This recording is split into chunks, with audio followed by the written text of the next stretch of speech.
Bien, respecto a la farmacoterapia en COVID-19, hay un aprendizaje que en investigación está cada vez soslayando de mejor importancia en los alcances que se vienen dando hasta este momento. Se dice que la naturaleza de la generación de evidencia científica ha demostrado ser mucho más lenta que la propagación de la pandemia COVID-19. Vamos a ir observando, respaldados desde luego en la evidencia científica, que muchos de los ensayos clínicos que se han realizado hasta este momento ha generado una incertidumbre tal que muchos de los medicamentos que tuvieron un respaldo científico en un inicio, hoy en día ya no lo tienen. Y viceversa, algunos que no se contemplaba tener un beneficio desde el punto de vista de su eficacia, hoy en día sí lo tienen. Entonces vamos a ir enmarcando, desde luego con las mejores sociedades científicas del mundo, entre ellas en los Estados Unidos, la sociedad también europea, que nos va a dar muchos alcances, muchos matices respecto a esta farmacoterapia en COVID-19.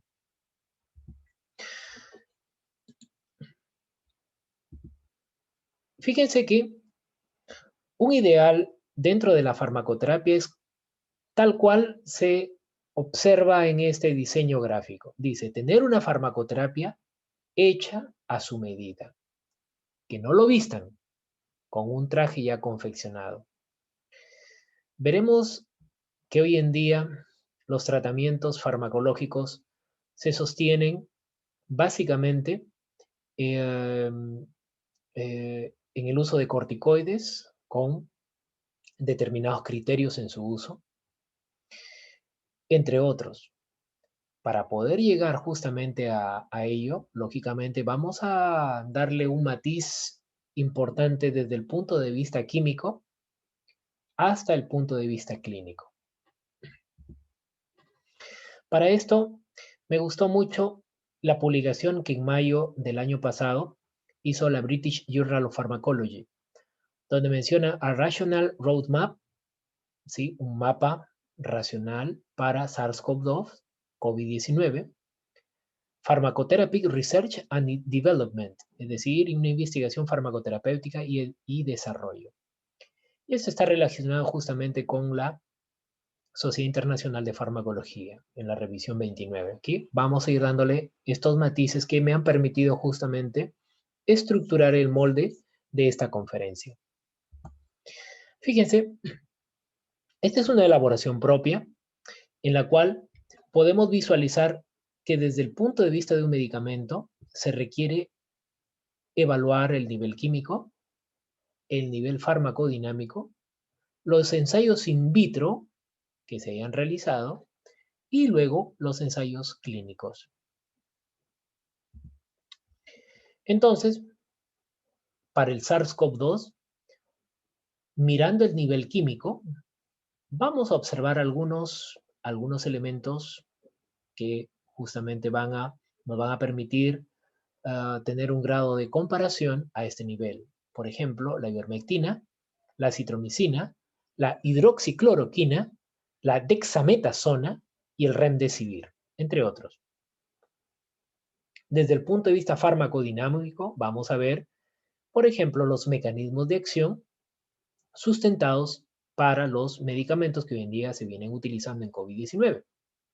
A nivel de fusión de membrana, cambio en el pH, fíjense, intracelular, regulación génica, en este caso ligado a la parte inflamatoria, a nivel enzimático y a nivel justamente de esta interleucina que es la interleucina 6. También los ensayos in vitro propiamente dicho y vamos luego a terminar con los ensayos clínicos en eficacia y en seguridad. Entonces, volviendo a nivel químico, vamos a evaluar algunas moléculas y para ello vamos a tener en cuenta una de las reglas clave en todo ello. y me estoy refiriendo a las reglas de Lipinski. Fíjense, vamos a empezar con esta molécula, la ivermectina.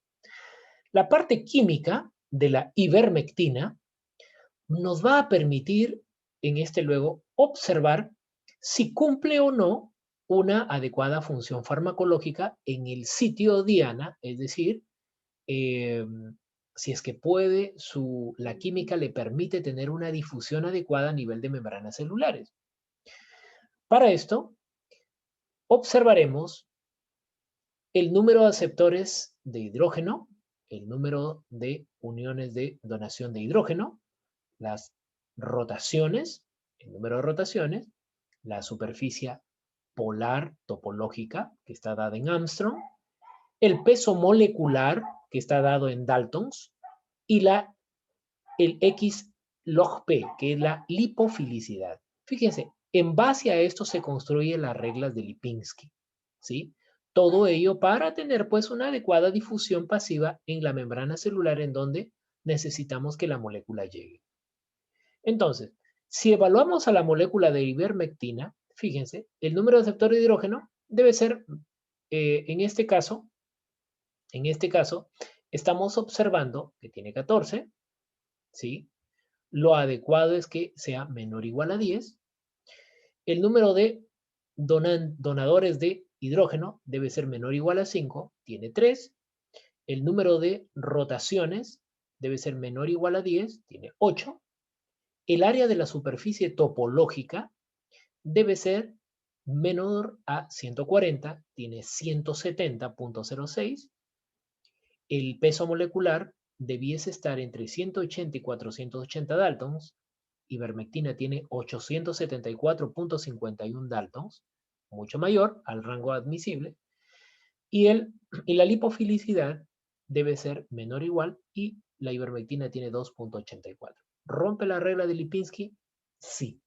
Es por eso que farmacocinéticamente se tiene que adecuar una concentración muy importante para que pues pueda interactuar farmacológicamente la ivermectina en el sitio diana que necesitamos llegar, que es justamente a nivel pulmonar, ¿correcto? Entonces, estas reglas de Lipinski ya me están dando un aporte interesante desde el punto de vista químico. Fíjense, cuando miramos a la citromicina, otra molécula que también ha venido siendo utilizada mucho en COVID-19, podemos observar justamente aceptores de hidrógeno, 14, donadores de hidrógeno, 5, uniones de rotación, 7.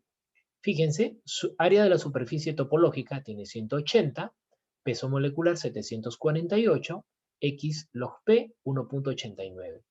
Entonces podemos observar que en el área topológica, el peso molecular, entre otras, también rompe las reglas de Lipinski, ¿sí?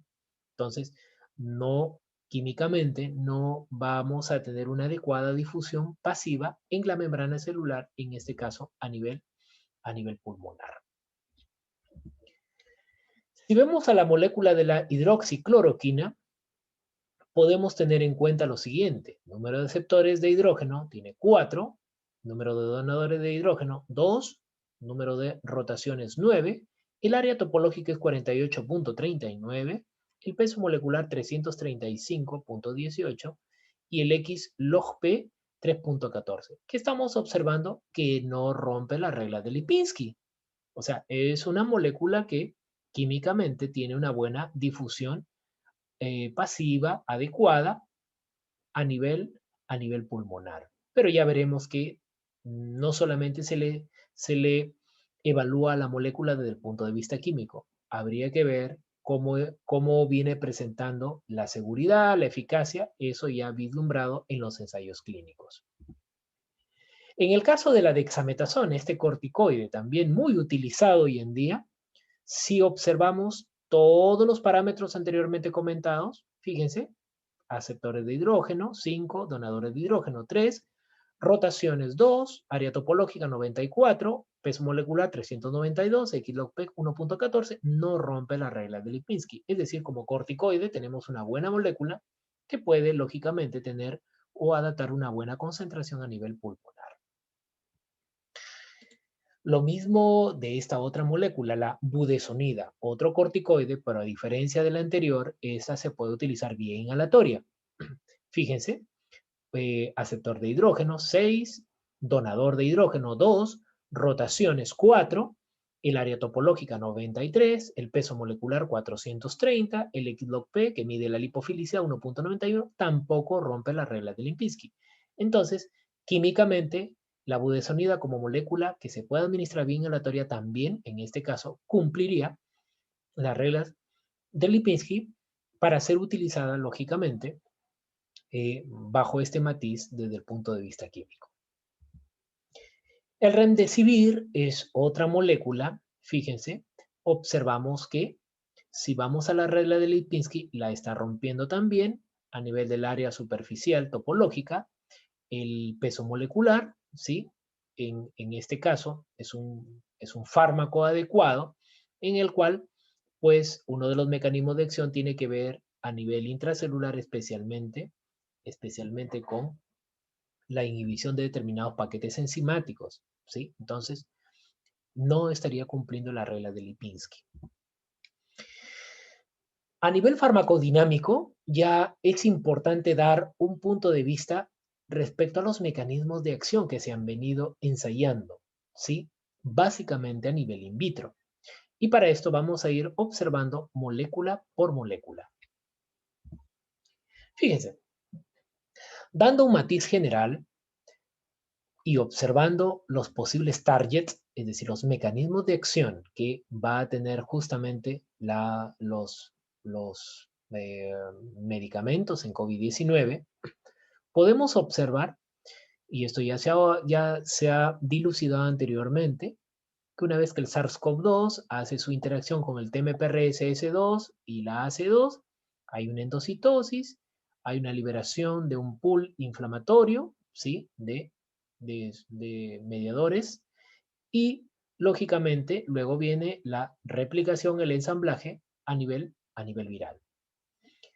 Todo este sudado inflamatorio, llámese por NF-kappa beta, que va a generar, en este caso, la producción de citoquinas, COX, estas a la vez, interleucinas, ¿sí? factores de crecimiento, entre otros, van a despertar todo un fenómeno de liberación de prostaglandinas.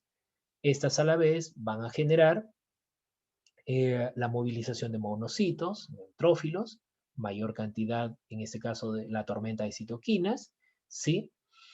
Esto va a conllevar también otros brazos en los cuales vamos a observar agregación plaquetaria, inflamación, hay trombosis, hay citotoxicidad, entre otros que finalmente conllevan a la hiperinflamación. Entonces, los puntos diana, vamos a ir observándolos, están básicamente en un primer punto, que es inhibir, en este caso, la fusión que tiene el virión con la célula, en este caso, la célula del epitelio alveolar. Un segundo punto va a estar dado justamente en aquellos elementos ligados a NF-kappa beta, que es uno de los elementos que van a generar desde un inicio toda la tormenta de citoquinas. Propiamente dicho, también está en el bloquear en determinadas interleucinas propiamente dichas, especialmente la interleucina 6. Y finalmente también bloquear la replicación viral.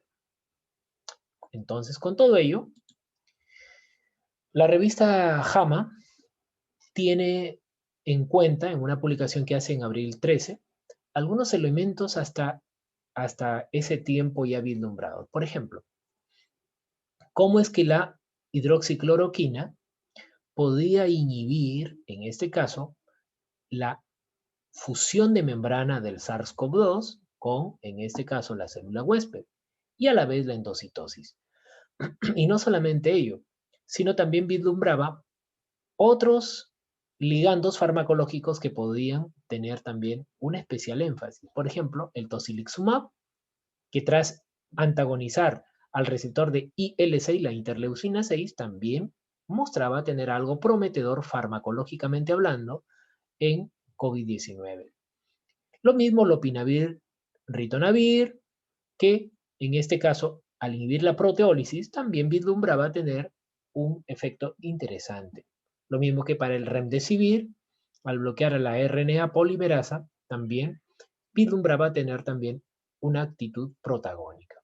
Entonces, ya en abril del año pasado se daba, cuenta pues de un panorama interesante respecto a los medicamentos y sus puntos diana. Es así como la hidroxicloroquina iba teniendo cuerpo respecto a su uso, especialmente desde el punto de inhibir, en este caso, la fusión con el SARS-CoV-2 y a la vez incrementar el pH lisosomal.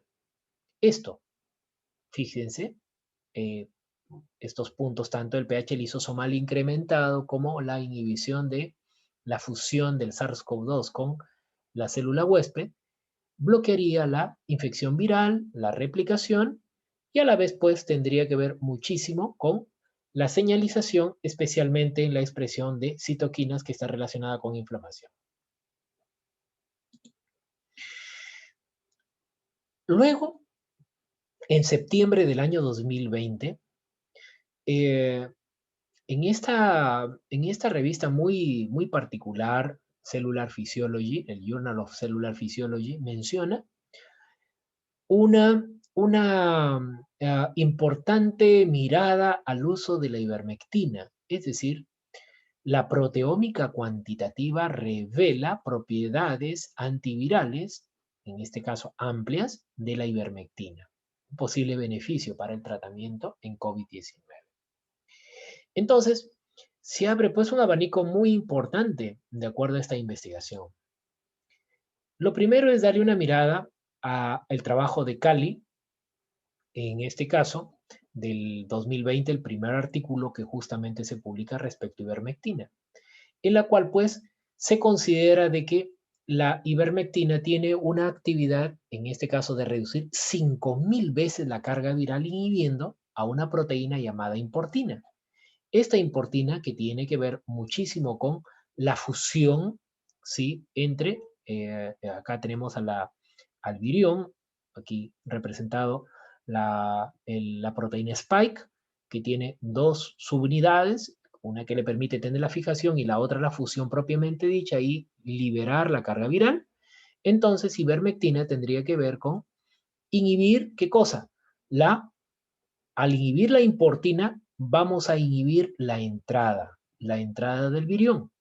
Y no solamente ello, Cali también menciona de que genera intracelularmente un cambio en el pH. Aumenta o crea o genera un ambiente acídico. Ambas situaciones, pues, inhibirían hasta 5000 veces la carga viral. Lamentablemente, en el devenir del tiempo, hemos ido encontrando muchos matices a través de los ensayos clínicos, algunos beneficiosos, otros no tanto, que finalmente, al final de este correlato de experiencias, vamos a mencionar cuál es una idea mucho más estructurada y tangible para la ivermectina hoy en día. Fíjense, entonces sigamos viendo este pool, de genes a través de la revista que estamos haciendo mención, la acción a nivel proteómico cuantitativa que tiene la ivermectina. Fíjense, de los 284 aproximadamente genes relacionados con SARS-CoV-2, la ivermectina estaría regulando a un 52, a una red de 52 genes. Es decir, hay una propiedad realmente importante desde el punto de vista de esta investigación, que estaría regulando la ivermectina en estos genes decodificados por SARS-CoV-2. Entonces, una señal clara, por ejemplo, tendría que ver con la regulación de monooxigenasa, tendría que ver con regulación de fosforoproteínas, entre otras, ¿sí? Entonces, ya anunciaba, diríamos desde el punto de vista proteómico, una investigación realmente importante respecto a la regulación génica que estaría involucrada la ivermectina en SARS-CoV-2. Sin embargo, ahora, cerrando paréntesis a la ivermectina, miramos a los corticoides. Y en el caso de los corticoides, pues, observar que los corticoides, desde el cortisol, la hidrocortisona, la dexametasona, la metilprednisona, la prednisona propiamente dicha, la budesonida como corticoide inhalatorio, tienen un mecanismo de acción ciertamente importante y muy significativo para tenerlo en cuenta en el arsenal farmacológico para SARS-CoV-2. Fíjense, entonces, el corticoide penetra, sabemos que tiene un ciclo pentano-perhidrofenantreno, ¿sí? Como molécula lipofílica, el corticoide ingresa. Al ingresar a la célula receptora, lo que vamos a observar es que se va a unir, en este caso, al receptor de glucocorticoide, y de esta manera va a generar una primera vía, es decir, una señal genómica y una señal no genómica. En esta señal genómica, fíjense, hay dos bracitos, el corticoide tiene o tiende a generar, ojo, unión a su receptor propiamente dicho y de esta manera decodificar inducción de proteínas antiinflamatorias. Ojo, inducción de proteínas antiinflamatorias. Desde allí ya estamos observando el papel que tendría pues el corticoide sobre la tormenta de citoquinas. Y una segunda señal genómica tendría que ver, ¿se acuerdan? NF-kappa beta, que está involucrado justamente en la activación por SARS-CoV-2. ¿Qué cosa? En esta segunda señal genómica, la acción es bloquear NF-kappa beta. Acá lo vemos al corticoide. Al bloquear, bloquea, ¿qué cosa? La síntesis de proteínas inflamatorias, es decir, reprime. Si por un lado induce proteínas antiinflamatorias, por otro lado, tiene la capacidad de reprimir sustancias inflamatorias. Ambas situaciones llegan a un pináculo de tener, pues, en cuenta y en consideración los corticoides bajo determinados parámetros en COVID-19. Entonces, ya con todo ello, indagaremos un tanto en lo que son los ensayos clínicos que a la fecha se vienen respaldando tanto en eficacia, es decir, lo bueno, como en seguridad, es decir, aquello que tiene que ver con reacciones adversas. Para esto, pues hay un correlato de muchas publicaciones, muchas sociedades que nos van a permitir observar la vida a través del COVID-19. Fíjense, la Federación Médica de Argentina, a través, yo les invito mucho a tener este respaldo de esta fuente, luces y sombras del tratamiento COVID-19, también denominada Salud con Lupa.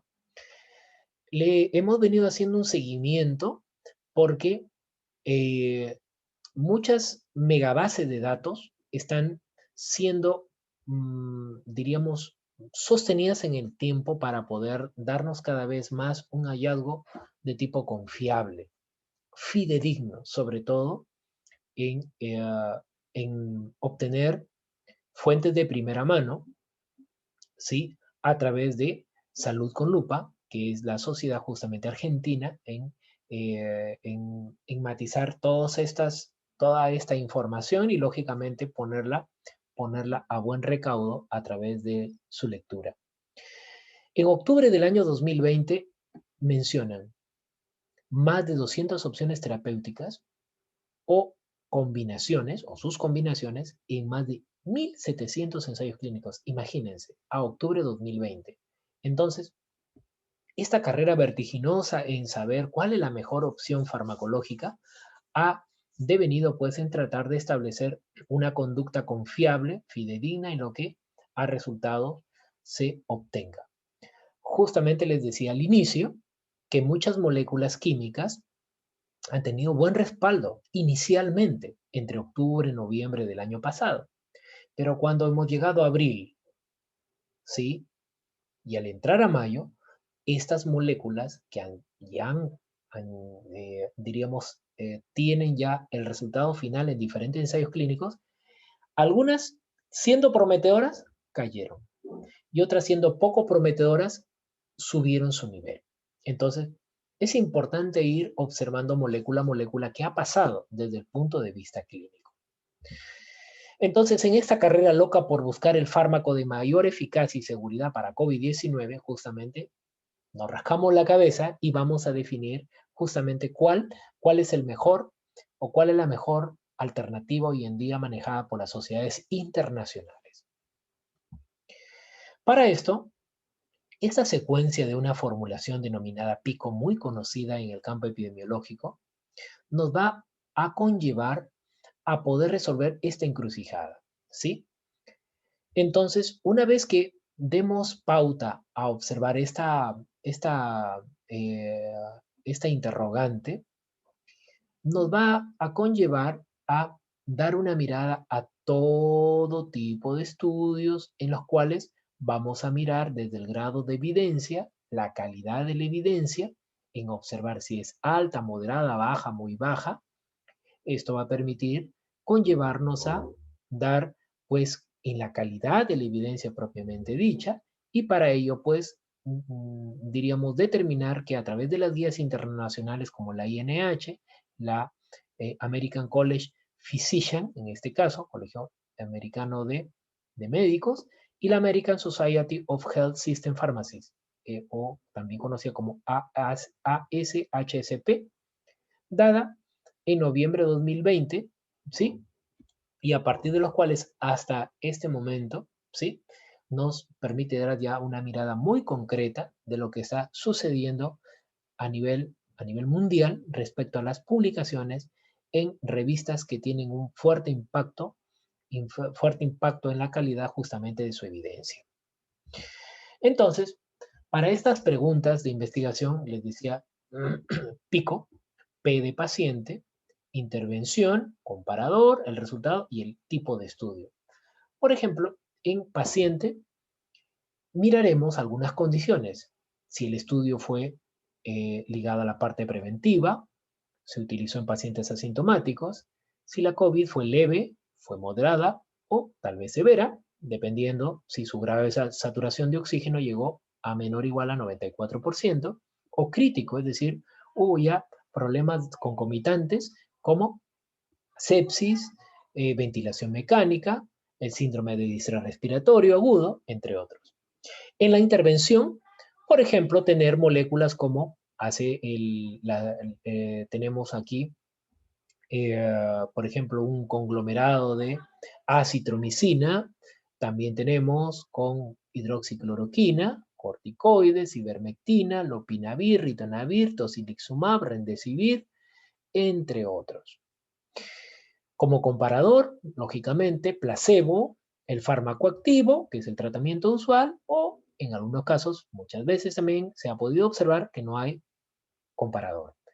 Y los resultados, ver la tasa de mortalidad, la entrada a ventilación mecánica, los días de estancia hospitalaria, la mejoría clínica y el PCR, si en este caso sale negativo, ¿sí? El tipo de estudio, si es ECA, doble ciego, abierto, y en los estudios observacionales si son de cohorte, casos y control y serie de casos. Muy bien, entonces teniendo estas preguntas de investigación, vamos ahora sí ir observando y matizando las diferentes investigaciones dadas justamente por estos metabuscadores para justamente sincronizar y decantar en los mejores grupos farmacológicos hoy en día investigados para COVID-19.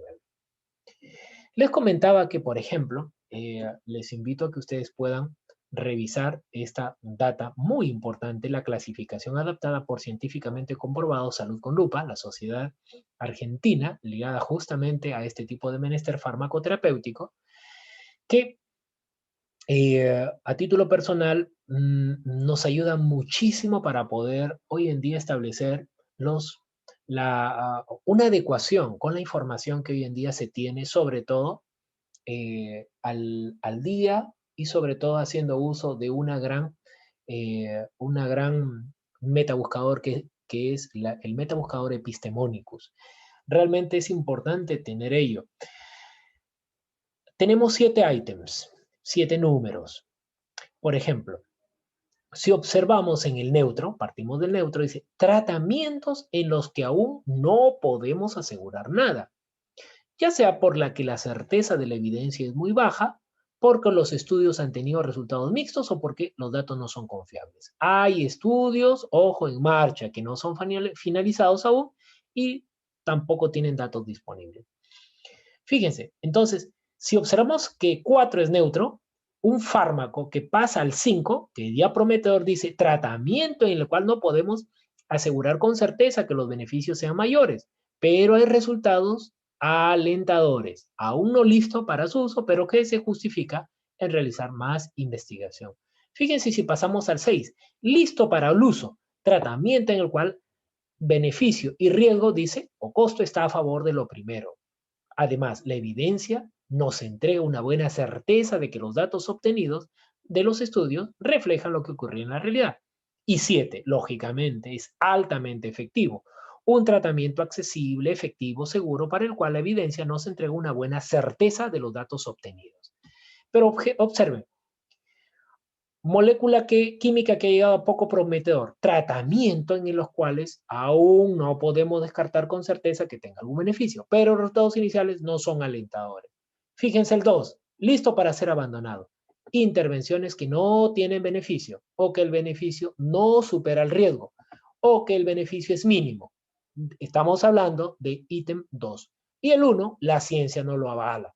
Tratamiento que no se evalúa en estudios clínicos porque existe información suficiente que advierte de sus riesgos o de la improbabilidad de encontrar beneficios. Entonces, a resumidas cuentas, en este contexto de este tiempo de COVID-19, moléculas que empezaron en ser 3, pasaron los meses, pasó a 4, pasaron los meses, pasó a 5, ¿correcto? Es decir, subió de nivel. Pero también hubieron moléculas que siendo 5, prometedoras, los ensayos clínicos que vinieron a posteriori a la molécula la bajaron a 4, a 3 y muchas de ellas ya están en cartera de ser listas para ser abandonadas, es decir, en el numeral 2. Vamos a ir viendo cuáles son esas moléculas que están o han podido llegar hasta un umbral máximo como es el 6. No hay ninguna molécula que haya llegado hasta el 7, ¿sí? Pero sí las hay que llegar al 6, como moléculas que hoy en día pues están en el 2 o están en el 1. Mucha atención entonces. Vamos a hablar de los corticoides. Los corticoides, dice, tienen evidencia de beneficio, menor mortalidad, efectivos y seguros. Una data actualizada justamente hasta finales del mes de abril, justamente de este año 2021, donde la dexametasona ha reportado tener, pues, beneficios, ¿sí? En el tratamiento de pacientes gravemente enfermos. Ojo, que requieren oxigenoterapia. La dexametasona no debe utilizarse en pacientes que no lo requieran, no requieran hospitalización, ¿sí? Entonces, o en pacientes hospitalizados que no necesiten oxígeno. Estamos hablando de la Sociedad Americana de Infectología que justamente sacó este tipo de análisis importante. ¿Qué nos dicen justamente los estudios a través de este metabuscador de Epistemónicos? Nos dice que es el numeral 6, listo para el uso. ¿Se acuerdan, no? Entonces, numeral 6, listo para uso. El estudio Recovery muestra beneficio en la dexametasona en pacientes internados, es decir, con características de severidad y crítico. ¿Sí? No fue eficaz en pacientes no severos. Inclusive, dice, podría ser peor. Recuerden mucho. Hoy en día venimos desde nuestra universidad manejando estudios ligados al uso racional de dexametasona. Y en muchos de ellos estamos encontrando que lamentablemente la automedicación en dexametasona está conllevando a que la gente, en esa suerte de tener al paciente en casa, utiliza rápidamente dexametasona. Y como en la cabecita ya están los 6 miligramos de administrar, es decir, ampolla y media de dexametasona, rápidamente contratan a la enfermera para poder administrar, sin la debida orientación del médico. ¿Correcto? Y eso, ¿cómo sabemos? Los corticoides son inmunosupresores. Podemos, ¿qué cosa? Estar generando un reservorio cada vez mayúsculo para el problema del SARS-CoV-2. En resumen, la OMS justamente justificó dentro de muchos estudios ligados a ello, en septiembre 2 del año pasado, que en pacientes críticos, de 7 ensayos clínicos, ¿sí? De 1.703 pacientes, la mortalidad en este caso, a 28 días se logró reducir, es decir, 87 muertes menos, es decir, un riesgo relativo de 0,8, ciertamente importante. En pacientes severos, la mortalidad también a 28 días, el riesgo relativo se mantuvo, ¿sí?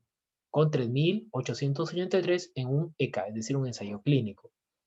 Entonces, con todo ello, también se redujo también la entrada a, en este caso, a la parte de asistencia por respiración mecánica, ¿sí? Como recomendación, entonces, se viene utilizando dexametasona 6 miligramos, ¿sí? Especialmente la vía intravenosa o hidrocortisona 50 miligramos cada 8 horas por 7 a 10 días. Ya se ha puesto un convencionalismo a administrar hasta 10 días la administración vía endovenosa. Cuando es un COVID no severo, no usar corticoides por justamente la cuestión paradójica de sobreactivar el problema del SARS-CoV-2. Entonces, la misma revisión dada por el Infection Disease Society de los Estados Unidos, pues justamente menciona en esa recomendación 4 que los pacientes hospitalizados en estadio crítico, en este caso, el panel del ITSA, que es la Sociedad Americana de Infectología, recomienda dexametasona, ¿sí? Lo mismo que la recomendación 5 en ya no estado crítico, sino grave, también sugiere dexametasona. Mientras que la recomendación 6 en pacientes que no sea el matiz de ser grave, sin hipoxemia, no requieren corticoides. Entonces, esto es muy importante, ¿sí? El análisis respectivo cuando se debe empezar el tratamiento para COVID-19, pero con corticoides. La budesonida está justamente a finales del año pasado y justamente en estos últimos meses ha devenido pues en un estudio ciertamente importante, sobre todo en que las evidencias para este corticoide vía inhalatoria ahora lo ponen en una categoría de 5, es decir, prometedor. ¿Sí? Entonces estamos a la expectativa y a muchos médicos respaldan el cambio de la vía, en este caso intravenosa, hacia la vía inhalatoria por budesonida. Y sobre todo porque farmacocinéticamente pues, nos respalda tener una molécula química que va directamente al sitio diana. ¿Sí? Entonces, los estudios están respaldando al respecto. Sobre todo, fíjense, ¿en qué casos se está investigando? Salud con Lupa, la sociedad argentina justamente que está dando pues estos matices juntamente a este metabuscador que es Epistemonicus, nos menciona que se está utilizando en una etapa temprana y sobre todo en la rehabilitación de este problema de la anosmia, es decir, la pérdida del olfato que para muchos pacientes post-COVID permanece muchas veces en el tiempo. Entonces, estamos observando una respuesta ciertamente prometedora. 5, a diferencia de la dexametasona que tiene 6. El remdesivir también salió con bombos y platillos justamente para ser utilizado sobre todo cuando la FDA aprueba su uso en pacientes mayores, en adultos y pediátricos de más de 12 años de edad, ¿sí? Entonces, bajo ese contexto comienzan a salir algunos beneficios ciertamente importantes, pero que en el devenir del tiempo vamos a ir observando los matices que no necesariamente respaldaron a Remdesivir. Fíjense, aquí estamos viendo la data de octubre del 2020. Fíjense, para noviembre del 2020 ya aparece como prometedor, ¿sí? Como prometedor, inclusive aprobado por la FDA y el EMA europeo. Sin embargo, cuando se publican algunos estudios de 3 ECAs, uno dado en la revista JAMA por el Spinner, en el cual pues no había pues de 5 a 10 días con el uso de Remdesivir de 100 miligramos intravenoso versus el cuidado estándar, no había caprichosamente pues un resultado ciertamente importante. Lo mismo respaldado por Wank, en el que en pacientes que saturaban menos del 94% el Remdesivir, también 100 miligramos por día vía intravenosa, hasta 10 días versus placebo, no había diferencia en el tiempo, ¿sí? Ni en la mortalidad al día 28, exceptuando a Beigel, que menciona pues que con este ECA multicéntrico interrumpido por beneficio, sí le daba pues un dote de un tiempo de recuperación entre 11 a 15 días con una probabilidad menor al 0,01, es decir, estamos hablando pues altamente estadístico, y una mortalidad que también pues era importante. Pero con lo de Spinner y Wang, no necesariamente. Entonces, hoy en día, esto estamos viéndolo para noviembre de 2020. Vinieron los estudios al respecto y hoy en día, estamos hablando a finales de abril, estamos observando en 3. Poco prometedor. Muchos estudios han sido ya vislumbrados para el remdesivir, es decir, no ha manifestado tener el respaldo en eficacia y en seguridad justamente para tenerlo en cuenta en COVID-19. ¿Sí? Entonces es el remdesivir de aquellas moléculas que empezaron siendo en 5 y luego han bajado a 3, es decir, poco prometedores. Muy diferente al tocilizumab, fíjense, este es un antagonista de IL-6 utilizado justamente para el control de la tormenta de citoquinas. Entonces se ha venido utilizando justamente en casos graves de COVID-19. Este es uno de los primeros estudios de Sanders, en donde con 21 pacientes mostraba mejorías, en este caso el 91%, y en mejora respiratoria y en alta excitosa. Sin embargo, la falta de un comparador limitaba en ese entonces su resultado. Otros artículos como el de LAM manifestaba pues que refiere un estudio de 21 pacientes que presentaron una rápida normalización en la sintomatología y sin RAMS. En la actualidad no hay datos suficientes, mencionaba para aquella época. Estamos hablando entre octubre y noviembre del año pasado. Sin embargo, cuando se le daba en aquel momento para noviembre de 2020, tocilizumab, se mencionaba pues el estudio de Rosas et al. En el estudio Compacta, los pacientes severos, dice, utilizado doble ciego, pacientes severos, no habría diferencia significativa en el estado clínico, ni mortalidad a los 28 días. Entonces sale también un estudio chino, un estudio francés, Corimune, que no había resultados para aquella época, como ahora poco a poco ya se van dando los resultados para ese tocilizumab. Entonces, para noviembre de 2020, el tocilizumab era poco prometedor, con un numeral 3 para ello. Sin embargo, estamos hablando ya de finales del mes de abril, menciona numeral 6.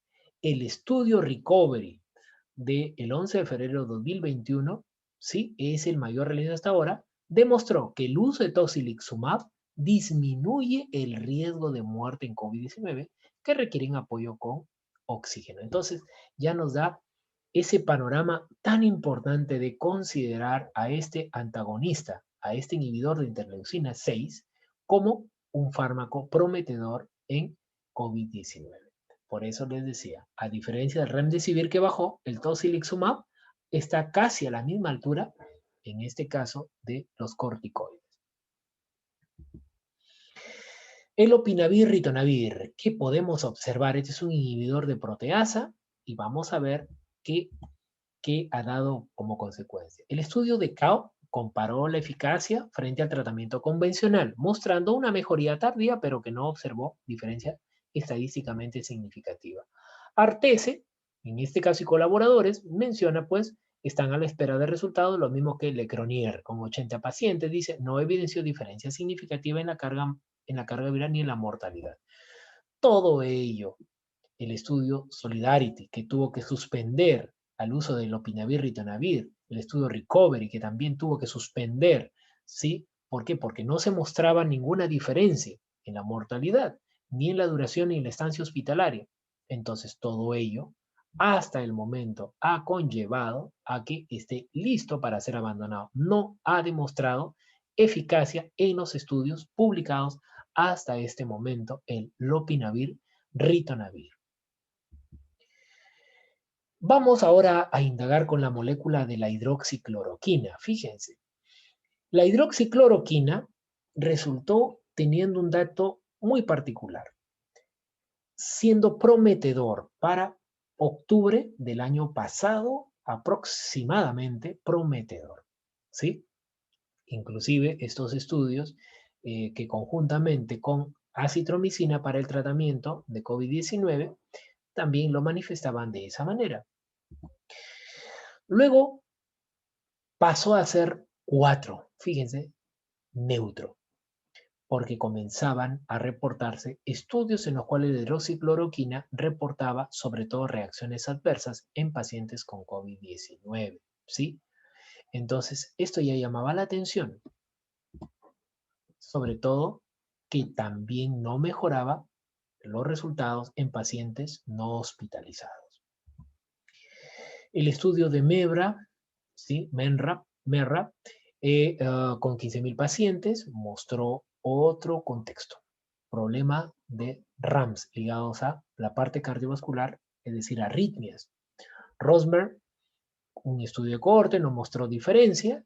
El estudio de Connell y colaboradores mencionaba prolongación del intervalo QT, también otro problema también de arritmia. El estudio Coalition, los pacientes por COVID-19 no mejoraron su estadio clínico. Es decir, ahora bajaba a ser poco prometedor. Muy bien. Entonces, bajo ese matiz, observamos algunos detalles que actualmente nos han permitido darle una mirada justamente al manejo dado por la Sociedad Americana de Infectología. Este forest plot, ¿sí? Que es una representación gráfica de diferentes estudios, nos muestra los resultados estimados a la mortalidad ligada al hidroxicloroquina. Observamos, fíjense, el riesgo relativo tiene 1.07, ¿sí? Su intervalo de confianza está entre 0.97 y 1.19, es decir, el intervalo de confianza pasa por 1. ¿Qué más puedo ver acá? Observo el grado de heterogeneidad, que luego vamos a analizarlo rápidamente, y voy a mirar este rombito que lo veo acá. Cuando el intervalo de confianza, en este caso, me dice que pasa por 1, en este caso estoy observando que el intervalo de confianza no es estadísticamente significativo. El riesgo relativo me dice que es 1.07, es decir, que tendrán 1.07 más mortalidad en comparación a aquellos que no lo consumen. Ah, carambas, aquí estoy observando ya un riesgo. La posición del rombo, cuando el rombito, este rombo, que lo veo acá, está más ligado hacia dice, la parte que no favorece hidroxicloroquina, estoy observando que hay relevancia clínica, cualitativa, es decir, hay mayor posibilidad de problemas cardiovasculares. Si miro el I cuadrado lo voy a ver por acá, me dice que es 0%, entonces es menos de 25%, es de baja heterogeneidad, es decir, los ensayos clínicos son homogéneos, es decir, tienen un buen grado de homogeneidad dichos estudios clínicos. Mientras que el Z cuadrado, acá lo veo, me dice que es 0.17 y en este caso, si aplico la parte estadística, no es estadísticamente significativo para, en este caso, teniendo en cuenta el Z cuadrado.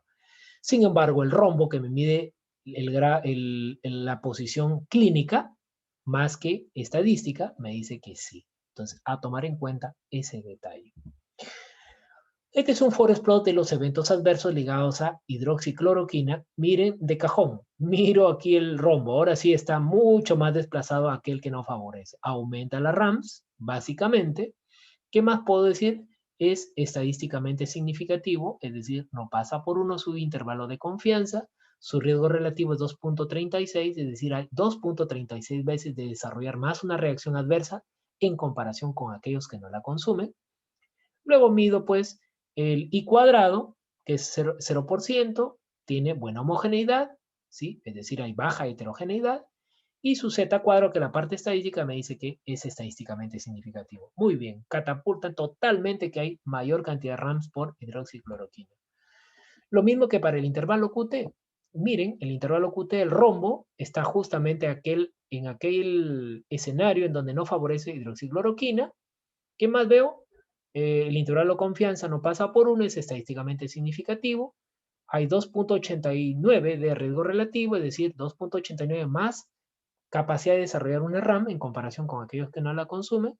Su I cuadrado, fíjense, es de 25-50%, es de leve heterogeneidad, y su Z cuadrado es, acá lo vemos, 0,00003, es decir, estadísticamente significativo también. Esto, a la larga, podemos interpretar que aumenta el intervalo QT. Entonces, la seguridad no es tan prometedora. Por eso es que hoy en día empezó en 5, pasó a 4, ahora está en 2. Listo para ser abandonado porque los resultados para hidroxicloroquina no han mostrado, en este caso, ni eficacia y por otro lado hay una repercusión en la inseguridad a través del intervalo QT y el problema de arritmias que pueda conllevar en pacientes. Por eso es que la Sociedad Americana de Infectología menciona que no se recomienda el uso de cloroquina o hidroxicloroquina sola o en combinación con acitromicina. Ese es otro contexto, ¿no? Que también hay una interacción potenciadora de este tipo de arritmia.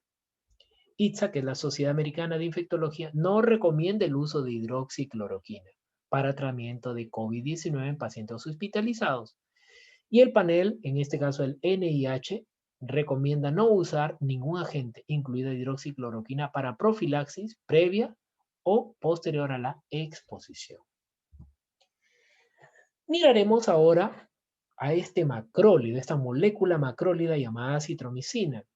Y fíjense, los estudios han devenido en que inclusive hoy en día se tiene pautas de utilizar pues acitromicina por 5 días, cuando el paciente pues está de repente con la pruebita, en este caso del hisopado, la prueba antigénica resultó siendo positivo, ya empieza a dar 5 días. Hay que mirar, observemos. Entonces, el mecanismo de acción antiviral no ha sido elucidado completamente, sin embargo, hay algunos postulados como, por ejemplo, en esta revista Microbial Pathogenesis, menciona que podría reducir la acidez del lisosoma, es decir, el pH, al disminuir, tendría pues la capacidad para regular, en este caso, la carga viral, y por otro lado, también acción sobre la ICAM-1. Entonces, in vitro hay algunos mecanismos dilucidados para la acitromicina. Pero ya yendo a la experiencia clínica, en uso conjunto, lógicamente, con hidroxicloroquina, porque eso justamente inicialmente se utilizaba así, menciona pues que ensayo clínico abierto no aleatorizado, 36 pacientes en Francia, grupo A, hidroxicloroquina más acitromicina, grupo B, en este caso es el control, hubo una reducción o desaparición de la carga viral, ¿sí? Y su efecto refuerza por acitromicina. Eso es lo que se nos mencionaba. Un estudio cohorte multicéntrico y retrospectivo en Estados Unidos, 1.438 pacientes COVID-19. Grupo A, hidroxicloroquina y acitromicina. Grupo B, hidroxicloroquina sola. Grupo C, acitromicina sola. Grupo D, ninguna droga o como control. Se observa que el tratamiento de hidroxicloroquina, acitromicina o ambos, dice, no asoció con diferencias en la mortalidad. Fíjense. Y el ensayo clínico Coalition, ¿sí? Aleatorizado y abierto, 397 pacientes en el Brasil, acitromicina con hidroxicloroquina versus grupo de hidroxicloroquina en paciente dice grave de COVID-19, la adición de acitromicina al tratamiento estándar no mejoró los resultados clínicos. Por ende, para abril ya del 2021, utilizando este metabuscador para epistemónicos, ¿sí? Nos observó un numeral 2, listo para ser abandonado, ¿sí? Entonces no ha demostrado la acitromicina, pues lo inicial que respaldaba, diríamos, con los estudios que todavía no tenían, no habían sido concluyentes. Ahora vamos a indagar con la ivermectina, una molécula, pues, que también necesita ser muy tenida en cuenta a efectos que ha pasado en el tiempo con la ivermectina. Primero, en el año 2020, la FDA menciona el fármaco aprobado por la FDA, ¿sí? Inhibe la replicación in vitro. Aquí el estudio este estudio australiano de Cale, pues menciona que había una acción in vitro, ¿no?, respecto a la ivermectina. Pasado a mayo 2020, menciona pues inclusive el MINSA ivermectina solución o gotas orales 0.6% que se autoriza para el tratamiento de COVID-19 casos leves, moderados o severos. Luego a junio 2020 se amplía el uso de ivermectina para casos leves con factores de riesgo. Junio 2020 la OMS a través de la OPS sugiere no usar ivermectina. En ese vaivén vamos a ir analizando justamente lo que hay respecto a los ensayos clínicos. Este es el estudio de Cali. El estudio de Cali justamente, este estudio publicado el año pasado, en junio de 2020, menciona que dentro de los mecanismos que este antiparasitario, aprobado así justamente para por la FDA, genera pues una acción sobre la importina y a la vez impide la unión de la proteína viral hacia la célula huésped y también cambios en el pH. Entonces, se observa ciertamente in vitro una acción inhibidora de la carga viral justamente del SARS-CoV-2. Los ensayos clínicos, por ejemplo, este estudio ECA en Bangladesh, 116 pacientes de enfermedad leve a moderada, ivermectina más doxiciclina, grupo A, grupo B, hidroxicloroquina más AZT, en este caso la citromicina. Observamos que la ivermectina más doxiciclina, la duración de recuperación es más corta, efectos adversos reducidos. El ensayo clínico piloto en Irak, 87 pacientes, grupo A, ivermectina, hidroxicloroquina, acitromicina, y el grupo B, hidroxicloroquina, acitromicina. El uso adicional de ivermectina a hidroxicloroquina y acitromicina tuvo una mejor efectividad y una estancia hospitalaria más corta. El estudio de cohorte retrospectivo también, el grupo A utiliza ivermectina en 173 pacientes con un grupo control 107. El uso de ivermectina se asoció con una menor mortalidad, aunque no hubo diferencia en la duración de hospitalización en ambos grupos. Entonces, había ciertamente una cuestión que sí y que no. Entonces, cada uno de los estudios. Vinieron mucho más estudios. Clinical Trials, los ensayos clínicos, en este caso de la NIH, de los 41 estudios sobre ivermectina, 4 ya presentan resultados preliminares. Estamos hablando a noviembre del año pasado. 2 en estudio de cohorte, ¿sí?, prospectivo, un ECA fase temprana y un ECA fase 3. Entonces, a la vez se puede adicionar otras cosas más. Por ejemplo, el papel de los eventos adversos. Entre ellos, el uso de ivermectina, por ejemplo, está ligada con dolor de cabeza, desorientación, dismenorrea, candidiasis, etcétera, etcétera, etcétera. Entonces, esto ha permitido observar tanto en la eficacia como en la seguridad, hacer un empalme justamente de estos dos elementos para poder finalmente llegar a claras cuál es el papel de la ivermectina hoy en día. Fíjense, el estudio Vigía, en este caso, lo podemos hacer en Vigía Access a través del http www.vigiaaccess.org.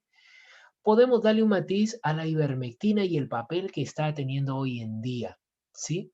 Entonces, Vigía Access trabaja a través de Uppsala Monitoring Center, ¿sí?, y con la Organización Mundial de la Salud. Vamos a ver. Estamos construyendo una base de datos respecto al uso de la ivermectina mes tras mes, de los cuales pues vamos a vislumbrar solamente algunos meses y esto quiero mencionar que es parte también de una megadata. Para el 7 de septiembre, 22 de septiembre y al 23 de octubre del año pasado, fíjense, 6.054 RAMs, luego subió a septiembre 22, 6.240 RAMs, y luego al 23 de octubre, luego de un mes, 6.600 RAMs. Fíjense, estas RAMs están involucradas con trastornos de sangre y del sistema linfático, ¿sí? Están ligadas también a problemas, sobre todo gastrointestinales, que han ido aumentando, ¿sí? Por ejemplo, los problemas diarreicos, los vómitos, el dolor abdominal, las náuseas, dispepsia, estreñimiento, entre otros. ¿Esto qué cosa nos permite observar? Que conforme ha pasado los meses y los meses se han ido aumentando la cantidad de reacciones adversas.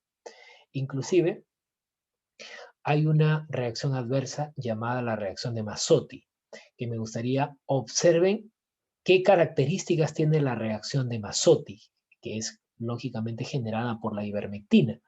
Entonces ahí vamos a vislumbrar que, si ustedes pueden buscarlo, reacción de Masotti por ivermectina, justamente genera malestar general, dolor de cuerpo, hay cefalea e inclusive aumenta la temperatura. Hay muchos pacientes que al reportar la reacción de Masotti observaban, pues sí, tomando lógicamente la ivermectina, la necesidad de seguir consumiendo la misma, ¿sí? Entonces, no, muchos de ellos equivocadamente pensaban de que no habían controlado el virus. No, es una manifestación, en este caso tipo reacción adversa que está ligada al uso de ivermectina. Entonces, es realmente importante observar, fíjense, cómo para el año 2019 de los informes de RAM de 543 casi se ha triplicado para el año 2020, que estamos en 1419 para el año 2020. ¿Y eso qué quiere decir? Que la ivermectina, pues, el uso indiscriminado ha conllevado no solamente a dejar en expectativa la eficacia, sino a poder observar que hay otros daños que esta molécula química pues, pueda estar generando en el ser humano. Por ende, eh, la sociedad, la sociedad argentina, que les comentaba, pues en una fusión juntamente con esta metabuscador que es Epistemonicus, observa que para el caso de ivermectina se le considera actualmente, ¿sí? 4. Fíjese, en noviembre del año pasado ya era 4, con los estudios habidos en aquel momento, ¿no? El estudio de Bangladesh, los estudios, diríamos, en los cuales utilizaba ivermectina con o sin doxiciclina, etc. Entonces faltaban más ensayos clínicos. Para esta época, a finales de abril de este año, sigue en 4, ¿sí? Es decir, lo que estamos observando es que desafortunadamente la gran mayoría de ensayos clínicos tienen limitaciones importantes, que ahora lo vamos a ver, por lo que al analizarlos en conjunto no es posible establecer con certeza si la ivermectina es beneficiosa o no en la prevención del tratamiento COVID-19, ¿sí? Entonces, aún más, el 5 de marzo se publicó el ensayo colombiano, el EPIC, en el que en este caso no se observa ningún beneficio. Miren, esto también lógicamente ya la ivermectina vislumbrada por la Sociedad Americana de Infectología no se han publicado datos que a la fecha de los ensayos clínicos respalden el uso en COVID-19. El NIH no recomienda el uso de ivermectina, ¿sí? Para COVID-19, y las concentraciones plasmáticas de ivermectina alcanzadas con la dosis recomendada para tratamiento de infecciones parasitarias son sustancialmente más bajas en comparación con la inhibición del SARS-CoV-2. Entonces, también hay allí una repercusión en el dato de las dosis que debiesen ser muy altas de lo habitual, ¿sí? Por ende, fíjense, este estudio de Bangladesh con 72 pacientes, pues en los cuales pues nos mostraba el uso de la ivermectina más doxiciclina, se puede observar que hay limitaciones en el tamaño de la muestra, no está claro si se utilizan placebos para ivermectina o doxiciclina, se excluyeron pacientes con enfermedades crónicas, la enfermedad parece haber sido leve en todos los participantes, no se presentan cambios absolutos y los resultados de la PCR no son un marcador sustitutivo validado para la eficacia clínica. Este estudio en Pakistán con 50 pacientes, también aquí se utiliza pues ivermectina versus placebo, tamaño de muestra muy pequeño, el estudio es abierto, los autores informan proporciones de participantes con síntomas y comorbilidad, pero no proporcionan una evaluación objetiva de la gravedad de la enfermedad. Este estudio con 24 pacientes en España, veremos pues que es un estudio de ivermectina versus placebo, el tamaño de muestra es pequeño, la PCR no es un marcador sustituto válido para la eficacia clínica, entre otros datos. Finalmente, este otro estudio, ¿sí? Multicéntrico, aleatorizado, abierto, ciego, ¿sí? Adultos hospitalizados con COVID-19 leve, moderado, 45 pacientes, ¿sí? El efecto de la ivermectina en dosis altas, ¿sí? Observamos lo siguiente. Tamaño de muestra pequeño, nos informan datos de respuesta clínica y el Cmax de 160 nanogramos por mililitro usado en análisis parece ser arbitrario. Entonces, todo ello, estos datos nos comenta en febrero de este año, febrero 11 del 2021, el tamaño de la muestra en la mayoría de estudios de ensayos clínicos fue pequeño. Se utilizaron varias dosis y esquemas de ivermectina. Algunos de los ensayos controlados eran abiertos, estudios abiertos, en los que ni los participantes ni los investigadores estaban sesgados a los brazos de tratamiento. Los pacientes recibieron varios medicamentos concomitantes como doxiciclina, hidroxicloroquina, citromicina, 5 corticoides, además de la ivermectina. Esto confundió la evaluación de la eficacia o seguridad de la ivermectina. La gravedad de la COVID-19 en los participantes del estudio no siempre se describió bien. Y las medidas de resultado del estudio no siempre se definieron claramente. Entonces, como podemos observar, pues, no hay una materia muy sustanciosa de poder involucrar a la ivermectina justamente para poder respaldarla y hoy en día considerarla a este fármaco como un fármaco, valga la redundancia, neutro, en la categoría neutro. Estamos esperando, lógicamente, algunos matices para algunos ensayos clínicos que finalmente nos darán, pues, a claras el uso definitivo o no de ivermectina. Pero lo que sí queda claro es que las reacciones adversas, pues, han triplicado, cuatriplicado en el mundo entero, sobre todo aquí en este lado de Sudamérica, el uso de la ivermectina. Bien, muchas gracias.